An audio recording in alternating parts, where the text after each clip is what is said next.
Can I kiss you সুন্দরী? চাইলে একবার ট্রাই করতে পারো, আমার টেস্ট এতটাও খারাপ না। ভার্সিটির প্রথম দিনেই ক্যাম্পাসে প্রবেশের সময় পেছন থেকে কোনো পুরুষালী কণ্ঠে এমন কুরুচিপূর্ণ মন্তব্য শুনে থমকে যায় শিক্ষা। মুহূর্তের মধ্যে তার চোখে মুখে স্পষ্ট রাগের আভা ফুটে ওঠে। হাত মুষ্টিবদ্ধ হয়ে আসে তার। শিক্ষা পেছন ফিরে দেখে একটা ছেলে দাঁড়িয়ে রয়েছে। লম্বাটে দেহ, চওড়া বুক, ফর্সা মুখশ্রী, শক্ত চোয়ালদের ভর্তি খোঁচা খোঁচা দাড়ি আর ব্লু কালারের পাঞ্জাবিতে বেশ আকর্ষণীয় লাগছে ছেলেটাকে। দেখে মনে হচ্ছে কোনো ভদ্র ফ্যামিলির ছেলে, কিন্তু মুখের ভাষা এত বাজে ভাবতেই শিক্ষার গা ঘিন ঘিন করে ওঠে। ছেলেটা শিক্ষাকে কিছু বলতে যাবে তার আগেই শিক্ষা ঠাস ঠাস করে ছেলেটার গালে থাপ্পড় মেরে দিল। মুহূর্তের মধ্যে যেন পুরো ভার্সিটি থমকে গেল। প্রত্যেকটা ছাত্র ছাত্রী চোখ বড়বড় করে মুখে হাত দিয়ে আহ শব্দ উচ্চারণ করল, যেন শিক্ষা অনেক বড় ভুল করে ফেলেছে। কিন্তু শিক্ষার সেদিকে কোনো খেয়াল নেই। সে এক বুক সাহস সঞ্চার করে বলল, হাউ ডেয়ার ইউ? আপনার সাহস হলো কি করে আমাকে এমন একটা বাজে কথা বলার? মেয়েদের দেখলেই জিহ্বা লকলক করে ওঠে, তাই না? অথচ একটা মেয়ের পেট থেকেই আপনাদের মতো কুলাঙ্গারদের জন্ম হয়। মেয়েরা মায়ের জাত, তাদেরকে সম্মান করতে শিখুন। দেখে তো ভদ্র ফ্যামিলির মনে হচ্ছে, কিন্তু কথায় আছে না, উপরে ফিটফাট ভিতরে সদরঘাট। ভদ্র একটা মুখের আড়ালে মেয়েদের সাথে অসভ্যতা নোংরামি করে বেড়াচ্ছেন। আপনার বাবা মা এজন্য ভার্সিটিতে পাঠিয়েছে আপনাকে? যত সব ফালতু লোকজন। নেক্সট টাইম যদি আর কোনো মেয়ের সাথে অসভ্যতা করতে দেখেছি, তাহলে কিন্তু খুব খারাপ কিছু হবে আপনার সাথে। Mind it. শিক্ষার কথা শুনে পাশ থেকে 4-5টা ছেলে শিক্ষার দিকে এগিয়ে আসতে গেলেই পাঞ্জাবি পরা ছেলেটা হাত উঁচু করে তাদেরকে সেখানেই দাঁড়িয়ে যেতে বলল। যা দেখে শিক্ষা বলল, বাহ, আবার চেলা পেলার সাথে রেখেছেন দেখছি। এমন ভাব করছেন যেন বড় কোনো বখাটে দলের নেতা আপনি। নেতা বলে মেয়েদের সাথে যা নয় তাই করতে পারেন না। শুনুন মিস্টার, এই শিক্ষার সামনে কোনো নেতাগিরি দেখাতে আসবেন না। নেক্সট টাইম যদি আমার আশেপাশে আপনাকে দেখেছি, তাহলে কিন্তু আপনার বাকি গালে ও থাপ্পড় দিতে আমার 2 সেকেন্ড সময় লাগবে না বলে রাগে গজগজ করতে করতে শিক্ষা তার ডিপার্টমেন্টে চলে গেল।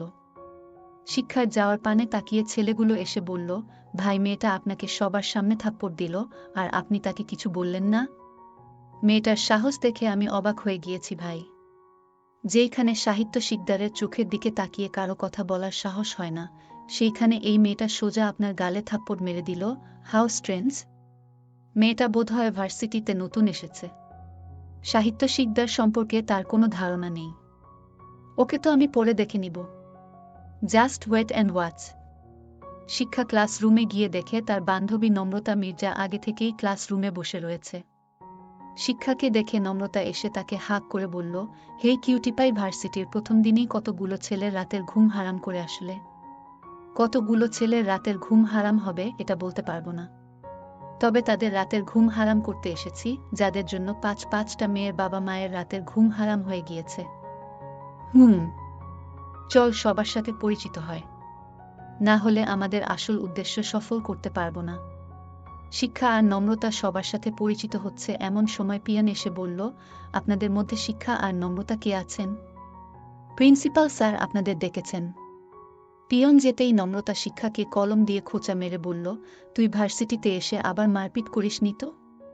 প্রিন্সিপাল স্যার আমাদের ডাকছেন কেন? মারপিট করিনি নিমু, জাস্ট একটা ছেলেকে থাপ্পড় দিয়েছি। ওই বাজে কথা বলছিল, নিজের রাগ কন্ট্রোল করতে পারিনি। নম্রতা দাঁতে দাঁত চেপে বলল, বেশ ভালো কাজ করেছিস। তোকে কতবার বলেছি নিজের রাগ কন্ট্রোল করতে চেষ্টা করো, কিন্তু তুই তো ওয়ান পিস অনলি ওয়ান ঘাওড়া মজিদের বউ। নিজে যা ভালো বুঝিস তাই করিস। দেখ, এখন তোর এই পাকনামির জন্য আমরা যে কাজে এসেছিলাম সেই কাজ সম্পূর্ণ হওয়ার আগেই আমাদের এই ভার্সিটি থেকে তাড়িয়ে না দেয়। ডোন্ট টেক এ টেনশন নিমু। চল গিয়ে দেখি স্যার কি বলে। হ্যাঁ চলো। শিক্ষা আর নম্রতা প্রিন্সিপাল স্যারের রুমে এসে তাকে সালাম দিয়ে বলল, আমাদের ডেকেছেন স্যার? হ্যাঁ, তুমি Ushnota Mir, right, daughter of ACP Raihan Mir? Yes sir. যদিও পাপা এখন অবসরপ্রাপ্ত। I know about you. Seriously? হ্যাঁ। তোমরা না কোনো সাধারণ মেয়ে আর না এই কলেজের ছাত্রী। একটা কেসের ইনভেস্টিগেশন এর কাজে তোমাদের ছদ্মবেশে এখানে আসতে হয়েছে। শিক্ষা নম্রতা দুজনেই অবাক হয়ে গেল প্রিন্সিপাল স্যারের কথায়। তারা যে সিআইডি অফিসার এই ব্যাপারে কেউ কিছু জানে না, অথচ প্রিন্সিপাল স্যার কিভাবে তাদের ব্যাপারে জানতে পারল? তোমরা হয়তো এটাই ভাবছ যে আমি তোমাদের ব্যাপারে কিভাবে জানতে পারলাম। এসিপি সাইফুজ্জামান আমার ছোটবেলার বন্ধু। আমরা প্রাইমারির গণ্ডি একসাথে পার করেছি। সাইফুজ্জামান গতকাল আমাকে ফোন করে তোমাদের ব্যাপারে সব বলেছে। তোমরা নিশ্চিন্তে থাকতে পারো, তোমাদের ব্যাপারে কেউ কিছু জানবে না। ধন্যবাদ স্যার। এই কেসের ইনভেস্টিগেশনে আমাদের আপনার সাহায্যের প্রয়োজন। I will try my best. ধন্যবাদ স্যার। ধন্যবাদ দেওয়ার কোনো প্রয়োজন নেই। যেহেতু এই কেসে আমরাও ইনভলভ হয়ে গিয়েছি, তাই আমিও চাই খুব শীঘ্রই আসল অপরাধী সবার সামনে আসুক। হ্যাঁ স্যার। থানায় 5টা মেয়ের মিসিং ডায়েরি করা হয়েছে, যার মধ্যে আমরা একজনের লাশ পেয়েছি, কিন্তু ভিকটিমের থেকে আমরা কিছুই জানতে পারিনি। আর বাকিদের ফোন নাম্বার ট্রেস করে এটা জানতে পেরেছি যে সবার লাস্ট লোকেশন এই ভার্সিটি ক্যাম্পাসে ছিল, অথচ তারা কেউ এই ভার্সিটির স্টুডেন্ট নয়। আমাদের ধারণা মেয়েগুলোকে পাচার করা হয়েছে, আর যে এই কাজে জড়িত তার নেক্সট টার্গেট এই ভার্সিটির মেয়েরা। তবে আপনি চিন্তা করবেন না স্যার, দেশ রক্ষার শপথ নিয়ে সিআইডিতে জয়েন হয়েছি। আমরা বেঁচে থাকতে আর একটা মেয়েরও ক্ষতি হতে দিব না।